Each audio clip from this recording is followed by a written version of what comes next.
is under good guidance in doing this. Before moving to the next slide, also mention something called the we're waiting on. We're kind of, as you'll see in the next couple of slides, we're kind of moving on to the next scenario or the next part of the agenda. But we've been waiting for some time for, hopefully, the president to sign something called the National Security Presidential Memo, which would establish for the entire government, put it I guess you could put it a better way, but I call it a security doctrine for the executive branches, certainly when it comes to the trusted workforce, moving people from outside of the trust and inside to the trust, and then ensuring that they remain trusted or can be remain to be trusted. So, all right, let's move on. Our next slide. So let's talk about personnel vetting. These are the 5 scenarios. So this is a significant change. Just the title itself, gone will be the days of personnel security. It will be personnel vetting. And the reason for that is that it's encompassing not just security clearances, but also suitability and credentialing. So there had to be an overarching encompassing term. And so that's what you're going to see in the near future, if not already, as these things are being published. So for personnel vetting, overall, there'll be, as you can see on the right there, guidelines, which are pretty much going to be policy that's set in stone. It will be typically hard on purpose to change those or move those. But let me, and so you would have overarching, clearance stuff, suitability stuff, those kind of things. But let's move on to the one below it, standards. So this is where we're afforded the flexibility, the government's afforded the flexibility that if you want to change something within the guideline, so for example, investigative guideline or standards, adjudicative standards, performance standards, and the ISP standards for investigative service provider standards, those kind of things, they could be signed off at, say, the Bill Evanina level or the USDI level, wouldn't have to go up to the DNI and say Secretary of Defense and so forth that a guideline would require. So it affords us, that level of flexibility within the system that we haven't had over the decades. All right, so the 5 scenarios. Number 1, this is the initial vetting. Okay, this is bringing people out outside trust, the not trusted, into the system for bringing them in to be part of the trusted workforce. This is anybody who's going to be doing something with federal government buildings, information, being hired, employment, so on and so forth. So in many ways, this is not really going to change from the way we've done it in the past. Okay, there will be an EQIP or an EAP or SF86, whatever that may be, as we move to automating that. But the key thing would be we have to have a baseline of information on each one of us, so that there was something that would be processed getting to the next scenario, which is CV, continuous vetting. So continuous vetting, this is after you've been trusted. Okay, you're in the system, and CV is comprised of quite a number of things. We'll talk about continuous evaluation later on, also continuous monitoring, the keystroke, and need to know, need to share, those kind of things. If they've been somehow violated, that would be reported. Insider threat, self-reporting. If there are requirements for interviews, then that would be part of it. Agency-specific security requirements within the system. All of that is part of that continuous vetting umbrella. And so that's, if you can comprehend that, I think you can see why the move away from the periodic reinvestigation to allowing continuous vetting to replace PR, that's in the process. Okay, you have to be, do a quick deep dive here. So if your government agency has been approved for the standards and the guidelines for continuous vetting, then you don't have to do PRs anymore. And the idea, the concept behind that is, after all, with continuous vetting, you're being looked at frequently, certainly more frequently than 5 to 6, 7, or 10 years in the case of secrets or tier 3. So It's a better system overall from a security standpoint, and the fact that, as we'll talk about in CE, much of the information on each one of us is now, online or accessible through government automated records. So it kind of, uh, you have a more timely, more access, that type of thing for continuous evaluation, hence continuous vetting. The next one is upgrades. Okay, the key thing, it should be somewhat self-explanatory, because if you're going to go from, say, a public trust to a secret, or a top secret, or a secret to a top secret, well, that's an upgrade. Again, probably no real new news there, but I think the good news is that there would be no requirement to submit a new SF86 or EQIP or EAP, sorry, and you make this as seamless as possible in going from one status to the other. You're already trusted, so all that's required is additional information, not to start all over. All right, the next one, transfer trust. So this is really a matter of another way to call it reciprocity. Okay, reciprocity of the trusted status that you're in. The reason why of a different name is reciprocity is typically historically tied to security clearances. So again, the need to move to a term that encompasses the suitability and other aspects beyond the clearance requirement. Um, I'd like to think if this gets nailed down properly, that one of the differences is that the reciprocity, the onus will be on the gaining agency. As we all know, historically, the onus has been on the sending agency or contract. And then the owning agency can kind of, get around to it when they want to, or if they have the funds or the need or whatever. And when the person or people they're being joint duty assigned or change of contract, they're kind of at the mercy. Let's be honest. So in this particular point of transfer trust, one of the things, if when it's finally approved, will be that the gaining agency is the one the clock is ticking on. So they're going to have to do something with the person, as opposed to telling you, hey, wait until we're done. So hopefully that will make its way through. And then the fifth one, reestablishment of trust. So this is where you've left the cleared world, or you've left the trusted workforce. And as we all know, the current rule is if you've been out of access for 2 years, you got to start all over. Okay, so reestablishment of trust, that rule goes away, because you will be, it'll be looked at when you were last in CE and CV. And here you are, it's now 3 years or 2 years in one day with the 2-year system. Then you go back and you cover, the system will cover down on the gap and not start you all over back to age 18 and so on and so forth. So those are the key aspects of what we're doing with personnel vetting. Okay, some of the things that you can look for yourself now, there's a fact sheet that came out in February, unclassified. You can go and acquire this, and it's part of the executive correspondence. It's a fact sheet that came out of the EC. It's dated, I believe, 3 February. It's an FO. The original document is an FOUO document, but this fact sheet pretty much takes away from a 20-page document, what have you, and kind of dumbs it down for everybody, that describes a lot of what I'm passing on to you today, but in greater detail. So this is much worth your going and pursuing beyond this webinar. So let's take a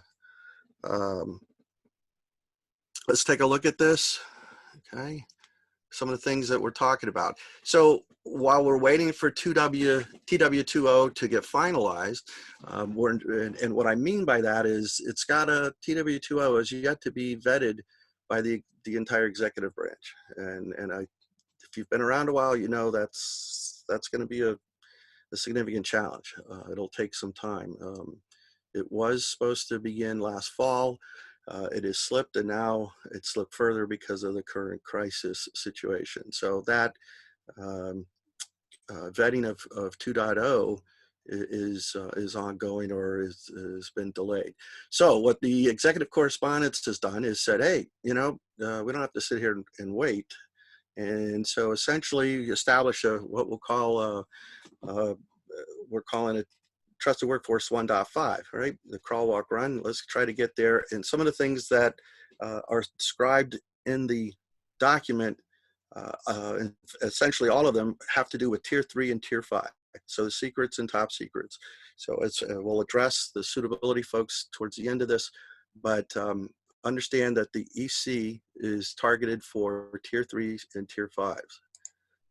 Okay, so if you have your agency has an approved continuous vetting system, then it allows you to move people into CV and they don't have to do a PR, eliminate the PR. It's pretty simple. There is a process, of course, to get enrolled and get your agency approved for CV, but a lot of you are already familiar with that. For example, DoD and many of the IC agencies have already accomplished that. So that's one of the things that the EC says is, hey, you don't have to do PRs if you qualify, if you have a qualified CV. Now, having said that, of course, there are always exceptions. And again, of course, if there are issues with the particular person, then, all bets are off and other things, investigative process, adjudication process would be invoked. Okay, and then on top of that, within CV, you have the continuous evaluation. So all Tier 3 and Tier 5 people across the 4 million, roughly 4 million that have a clearance, okay, they're all supposed to be enrolled in a continuous evaluation system by January of this coming year. It also says, hey, yea, verily, for you agencies out there, you've got approval to go out and start setting up administrative, requesting funds, all those different things that can be the transformative element as you move from the old systems to the new system. Okay, talks about modification of federal investigative standards. So for example, I can't go into it in detail here, but a number of things that are being automated records checks that used to be part of the FIS requirement and might hold a case up as a result of that, they have now been deleted and ported over to the CE element. So you have that possibility of streamlining and making some of this stuff go faster. I love, as Matt has said many times, Matt Eanes has said it many times, hey, you can speed things up by just reducing the amount of friction that already exists in the system. So it's a great point. Okay, also, as we get through this, the adjudicative element, of course, will eventually be looked at, possible consideration for changes, those types of things. So, don't hold your breath on that. There will be things that will more than likely follow. And as I mentioned earlier, suitability and credentialing, the public trust, and the like. So they will follow. Right now, the EC speaks to just the Tier 3s and Tier 5s. Okay, and then some of the fun part here. So new technologies and methodologies, continuous evaluation. You may end up seeing this term change to ARC, automatic records checks. I think everyone's getting a little tired of the word continuous, and there's a desire to find some distancing or separation so that there's less confusion between continuous performance improvement and continuous evaluation, continuous monitoring, continuous vetting. So that look for that to happen. In summations, continuous evaluation is comprised of 7 source checks, 5 of them are through government records checks. I think you can imagine what they are, terrorist checks and those types of things. And on the commercial side, you have the criminal and financial. The 7 is the requirement. The 2 CE systems that exist right now are the DoD continuous evaluation system, and then the DNI has CES, continuous evaluation system, that last time I checked, over 30-something agencies were part of that in either partial or full involvement. And now, since last fall, the two CE systems, DoD and DNI systems, talk to each other. So we've got a lot of good things happening there. All right, National Background Investigation System. So when we develop the TW2O and push it out into the waters for it to float, NBIS is essentially the rudder and the engine or motor for this vessel. And NBIS is comprised of at least 50 legacy systems. Some of them you guys are very familiar with. Eventually, when JPAS is sunsetted, it will be sunsetted into NBIS. The NIS and DIS, all the different ones that have been created in recent times, plus eventually the OPM system, CVS, and so forth. They will all, PIPs will all be part of NBIS. This is a pretty monumental task, and but it will be the system of record outside of scattered castles for SCI. NBIS will be for investigations and adjudications. That will be the one-stop shop. So this will be very important, not just to government, but also to industry security folks, in order to be able to go to one place to find the minimal amount of information that would be required to do complete your security function with respect to personnel vetting. Okay, more on that as that matures. Okay, trusted information provider. So if you thought about this, you kind of, first time I got involved, you kind of slap your forehead. And this is where, especially in the contractor world, we different companies, we vet things different ways, but whether it's, peeing in a cup or HR interviews, whatever that process is, getting people eligible to apply, when we accept them and we go to put them on try to put them in for a clearance, well, guess what? The government goes and essentially does the same thing all over again. Okay, so what the Trusted Information Provider Program is all about is, in working with the lawyers and what have you, is to port that initial information that the companies would have developed or provided or paid for, and have that turned over to the government, so the government doesn't have to, the proverbial reinvent the proverbial wheel, and take that information. And again, you can see how that could speed things up, reduce the friction, as Matt says, all that would go into it. Very valuable. This is a win-win all around for companies and for the government. Annual vetting appraisal. This is a little newer concept, at least for us Americans.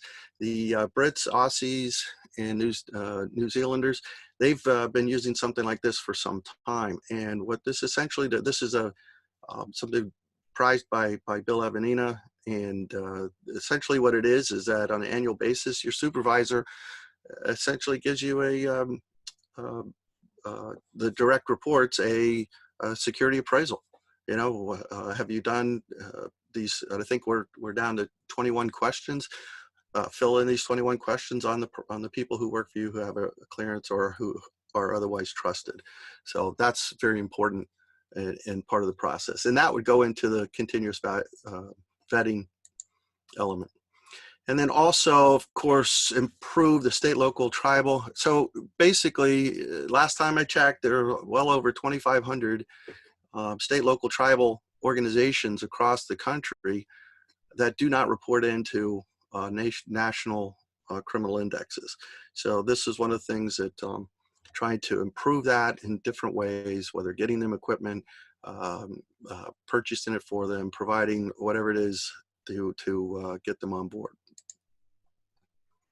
All right, so having said all of that, so what does this mean, for you guys and for me? For starters, this is a much better way to do business, the business of security.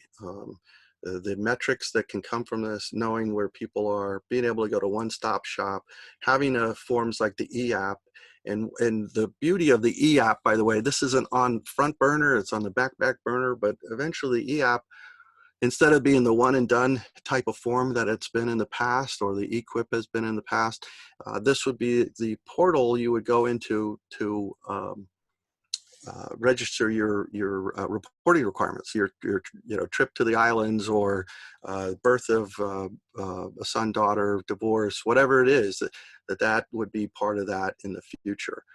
So there are a lot of things that can be taken advantage of here. And then, of course, the possibilities for reciprocity, for data exchange, portability of your clearance.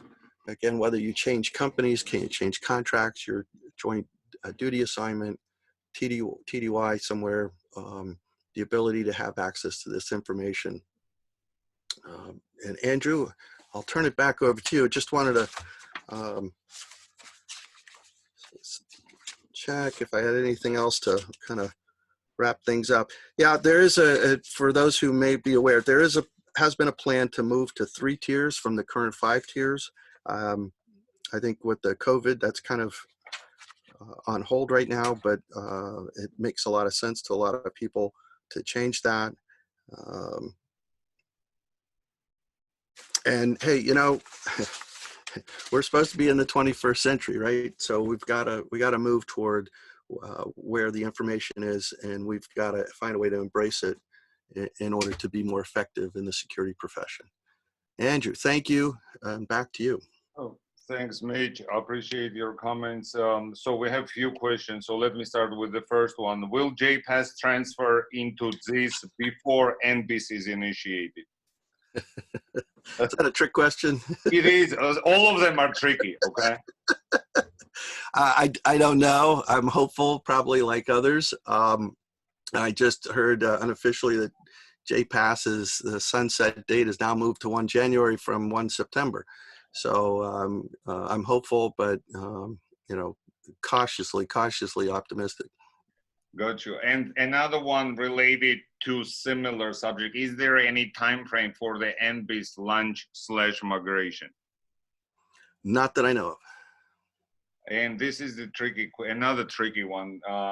As we move forward with all the initiatives we discussed about Trusted Workforce 2.0, is someone ensuring, and if yes, who, that U.S. privacy laws are aligned and will not derail any of these efforts?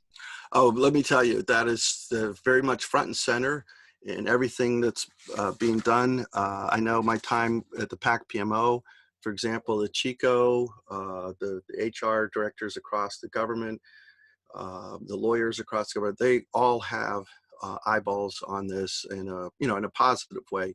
But yes, there is that. We know there's a SEAD, a Security Executive Agent Directive on social media vetting. So that has really not been exercised for the most part by government agencies across the board. Certainly as a maybe on a onesie twosie basis, but certainly not as a general policy. So that's on the books, and that's been approved. So it's a valid concern. And at least from my perspective, I've seen plenty of folks who are monitoring that. Another one, can you provide more detail, whatever is available on TIP, Trusted Information Provider, and what information will have to go from company to government, if any of this is available at the moment? All right, so first, let me try. So first, I think that information would be voluntary, okay? I don't think the intention is for the government to come in and say, hey, you have to give this to us, government or company. So, that's a key point I'll make up front. And let me follow that closely with this initiative. The TIP initiative was pushed by industry. Okay, government had no idea, and I mean that in a good way. They had no idea that that costs were being replicated, or the checks were being replicated in many cases. And so I was at the initial meeting with back then when he was director of NBIB, Charlie Phelan, and Jim Anusco, his deputy, and Charlie Sal, and all kind of Mary Rose McCaffrey. All of us were in that first TIP meeting. And it was followed by a subsequent meeting where we all went up to Boyer's Cave and had a say, face-to-face exposure of what government sharing and industry sharing would be all about. And the government was very, very happy to be able to find a way with the lawyers and what have you to be able to take what and validate. Our systems would have to be validated. We couldn't just give them an email that said, "Oh yeah, Mitch passed his drug test." No, it'd have to be validated, typically by a third-party company that we all use, but put in place those mechanisms that could then be shared or sent, however that process would occur, to get the information to the government agency that would be processing the person that we're interested in. Hopefully that's some detail you can take away from that. Sure. One more, and I don't know, Mitch, if you have that kind of detail, but if someone has a T3, as we were talking about it, but needs an upgrade to T5, does it really mean they won't need SF86, but just a request for an upgrade? That's what's in the guidelines. Okay. Now, having said that, we all know different agencies have different missions. So I'll just throw this out there. If the person was going from a collateral to a SAP, or collateral to a top secret that would allow them to be SCI eligible, then there may be some additional thing. But I don't envision, at least the plan would not include having to start all over, filling out a new form. That's failure. That's failure. We heard from Brian Dunbar, who's the director of the Special Security Director under Bill Evanina at DNI, I think 2 years ago, when the reciprocity seed came out, and I was at the conference, and someone asked them the great question and said, "Hey, what is," in the last paragraph, it talks about how the DNI can revoke an agency's delegated authority to do investigations, adjudications, what have you, if they don't follow the seed. And so someone in the audience asked, "Well, can you give us an example?" And Brian Great gave a great example. And he said, if there's a systematic failure, and an example of systematic failure would be if that agency is asking routinely for people to fill in a new SF86 or equip. So that kind of did it for me as far as perfect example. Now, there may be that one-off instance here, there, or special program or something that may invoke a special reason, but as a de facto policy, under the existing seed on reciprocity, they're not supposed to be doing it anyway. Got it. Few more. Do you anticipate a big shift in TW 2.0 due to COVID? Since Bill Evanina yesterday mentioned that most likely fewer clearances will be needed moving forward, right? As it's affecting remote work, right? So what do you think about that, Mitch? Yes, I think I can say, and I don't mean it arrogantly, but I can say, yeah, of course, because not as many people are in processing. Certain agencies aren't polygraphing. I mean, there's some of the associations that many of us are involved in in this webinar offline. We know from tracking these things that it's very, very lumpy right now with agencies even having fully staffed. You have a blue gold system where people are working every other week. So there's definitely an impact. I think the maybe Sue, your other question could be, how long would this shift occur? And that one, no one knows. I mean, until we come out of the kind of the nosedive, it's probably very difficult to project when this would happen. So we basically lost a quarter already. So may take a quarter, just an additional quarter than the one to recover, and now you've lost 3 quarters. So I'm just guessing, but I think you guys have been around long enough to know it's probably not a 1-for-1 bounce back. Absolutely. Mitch, what are 5 government systems checked for CE, if you know? So yeah, I can't share because it's FOUO, but I can tell you from a generic standpoint. I mean, I can't tell you on this webinar, but from a generic standpoint, it's uh, eligibility, okay, terrorism, criminal activity, foreign travel, suspicious financial activity, and then the public ones are credit and then public record, like lawsuits, Criminal, right? judgments, and things like that. And as we move forward, will most likely EAP replace SF86 and Equip as we know them today? Now that's the intention. Those two will sunset eventually, and again, there may be one or two agencies that still left paper, and some of us know who they are. That may take them longer to do that, but ultimately, the idea is to go to EAP. The COVID has probably damaged that timeline as well.